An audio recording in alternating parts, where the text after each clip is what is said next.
Muitos empresários enxergam o jurídico como custo, e esse recurso ele pode ser acionado apenas quando o problema tiver volume. O ponto é, essa mentalidade pode te custar muito mais caro do que você imagina. Você vai lá e pede para o ChatGPT fazer um contrato para você, e ele faz um contrato padrão que se aplica a uma empresa de pequeno porte. Aí você vai lá para sua empresa de grande porte e utiliza aquele contrato. E daí começa os problemas, né? O chat não tem a sensibilidade de conhecer atualizações legais para aquele caso específico, não sabe como é que funciona de repente a jurisprudência daquele estado. O Brasil vive um momento de muitas reformas e é momento de fato de estarmos atentos, sobretudo quem empreende. É por isso que hoje eu estou aqui ao meu lado, Eric Leonardi. Eric que veio tomar um café com a gente e falar sobre o direito empresarial, não é isso, Eric? Exatamente, Fabiana. Primeiramente, obrigado pelo convite, tá? Satisfação imensa estar aqui com vocês, para a gente tomar esse café, bater um papo, esclarecer, né, para o público da nossa metrópole sobre a importância do direito empresarial na vida prática, de fato, dos empresários. Muitas vezes isso passa batido.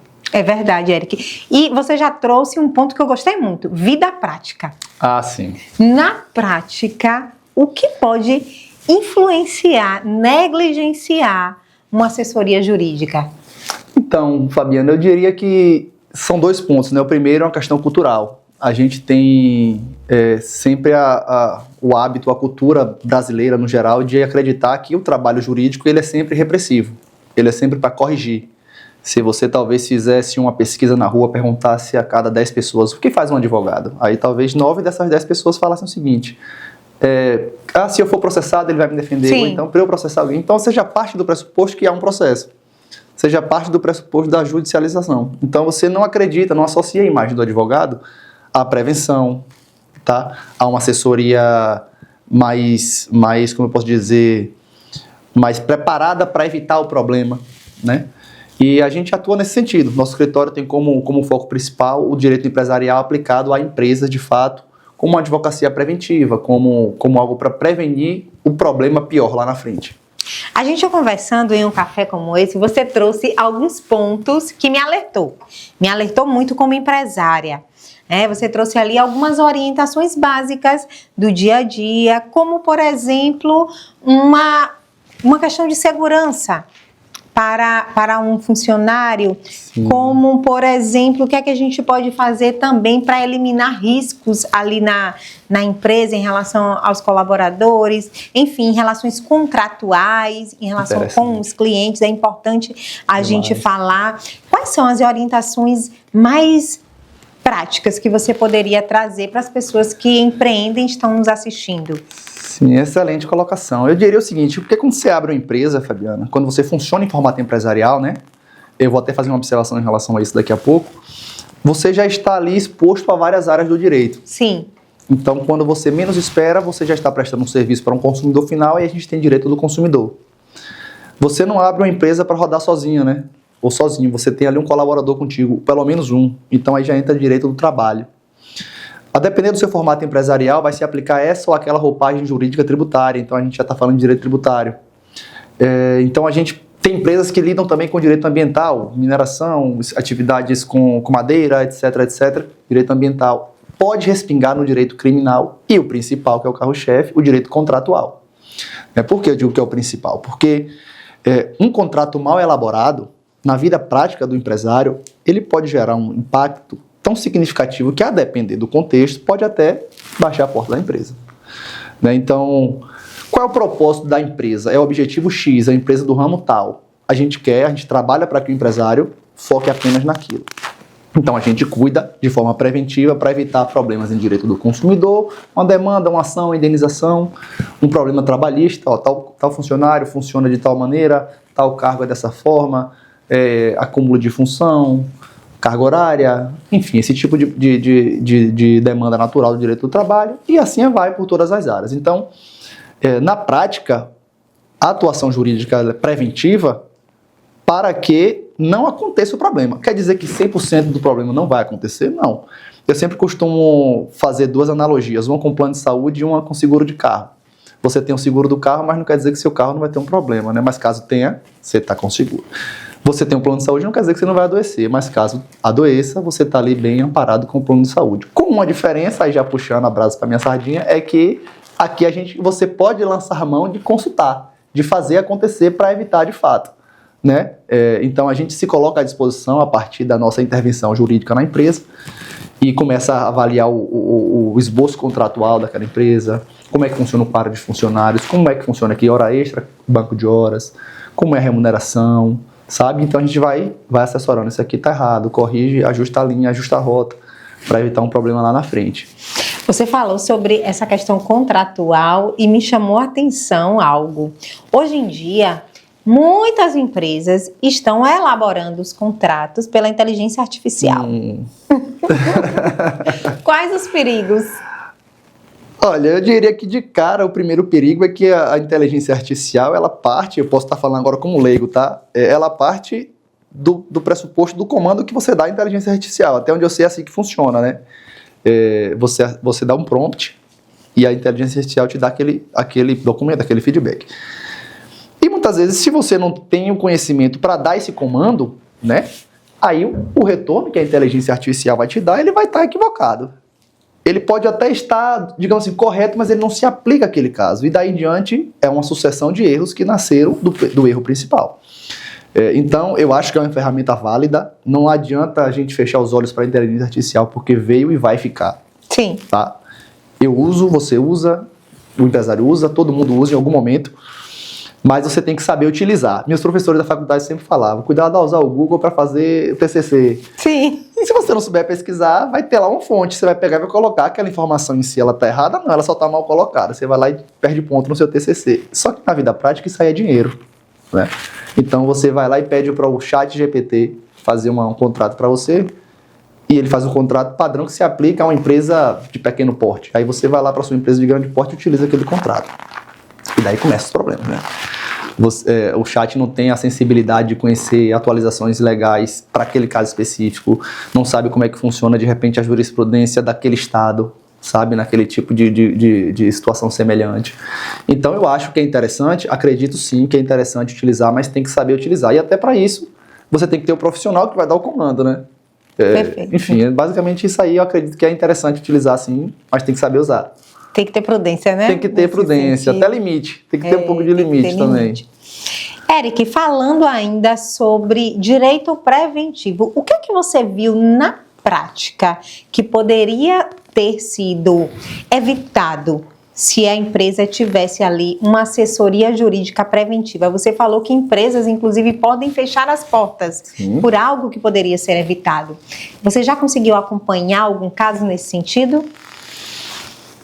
Tem casos que são emblemáticos, tá, Fabiana? Casos que ficaram famosos, grandes empresas, grandes corporações, companhias, holdings imensas do Brasil e que funcionam até fora do Brasil, que decretaram falência ou iniciaram um processo de recuperação judicial. Assim, a gente tem que ter uma cautela ao afirmar que foi só falta de assessoria jurídica.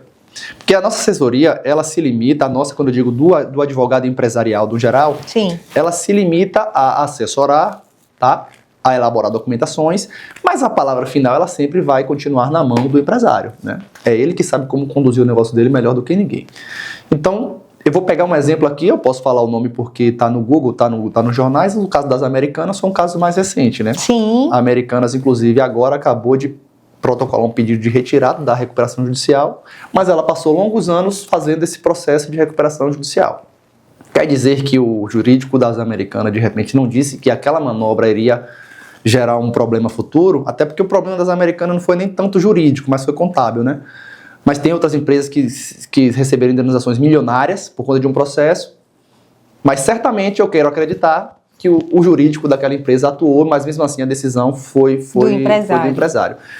Então, quando a gente fala em advocacia preventiva, trazendo para a nossa realidade, principalmente para o público de Camaçari, que é quem vai majoritariamente nos assistir, a gente lida com um mercado de porte médio que o impacto de uma ação trabalhista ela pode ser significativa nos cofres da empresa, né? Então a gente costuma dizer que o custo do investimento em uma assessoria jurídica ela é estratégica. O custo é um custo estratégico. Claro que do ponto de vista contábil vai ser despesa, vai ser custo, não sei como é que vai estar, vai estar. Mas só que isso, quando você converte no final de um ano, por exemplo, de um exercício anual, isso aí evitou tanto prejuízo em termos de elaboração de contrato, de segurança jurídica, tá? De blindagem patrimonial, de planejamento tributário, de evitando processos trabalhistas e de consumidor, sabe que até financeiramente, se a gente olhar só o número frio, vale a pena você ter assessoria jurídica empresarial, né? Sem contar na tranquilidade, na segurança jurídica de você falar, vou fazer um negócio aqui com uma empresa muito grande, um parceiro, um fornecedor. Quando eles enfiam o contrato, o jurídico pega, não, traga para mim, analisa, avalia, fala, isso aqui tem que mudar, isso aqui não é aconselhável, visualiza um problema futuro, tenta negociar, ajusta essa cláusula daqui, bota dali, aperta, arruma, pronto, amarrou o contrato, você pode assinar o contrato de olho fechado. Então a gente atua, né, dando essa tranquilidade para o empresário, para ele focar no trabalho dele, no foco, meu trabalho é esse, foca nisso, deixa que o jurídico é com a gente, para você ter paz. Bom, eu gosto muito de uma mesa de conselheiros e gosto de tomar um café com conselho. Então, pensando, eu gosto muito de fato de ouvir quem é perito na área, como é o seu caso, em relação ao direito empresarial. Pensando em quem é empresário que está nos assistindo, quais os principais conselhos práticos e básicos, pelo menos 2 ou 3, que você pode trazer hoje para que a gente possa evitar problemas jurídicos empresariais? Conselhos. Inclusive, o conselho a gente pode enquadrar no nosso serviço como uma assessoria, né? A gente, a partir do momento que a gente inicia a intervenção na empresa, e a gente está sempre à disposição, tá, do empresário para esclarecer quaisquer dúvidas que venham a surgir. Estou fechando um negócio, surgiu uma oportunidade assim. Mas eu diria que é se atentar primeiramente aos contratos, tá, ao seu arcabouço contratual, como é que está aquele contrato com fornecedor, como é que está aquele contrato com prestadores de serviço, com colaboradores. Perfeito. Tá? Com o poder público, como é que está. É importante ficar atento como é que está a questão de alvará, toda essa roupagem jurídica que envolve a empresa e o Estado.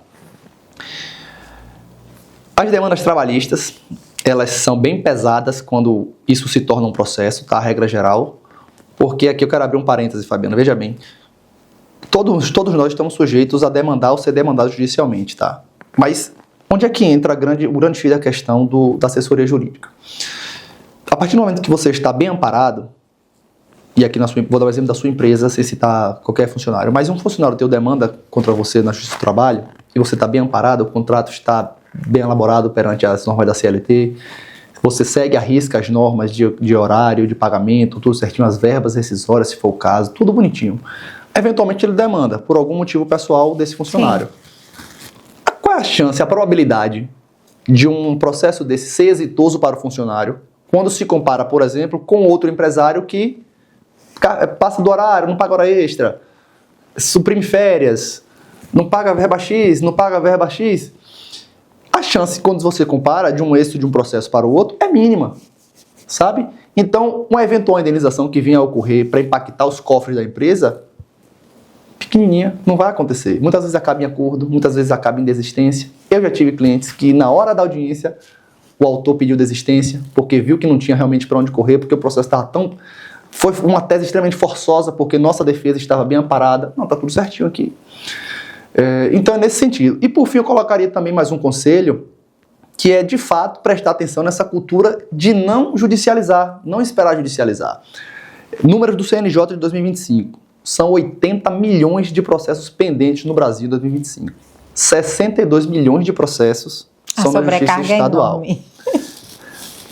A média é de um juiz para cada 18 mil habitantes no Brasil. Ou é 18 juízes para cada 100 mil, algo assim.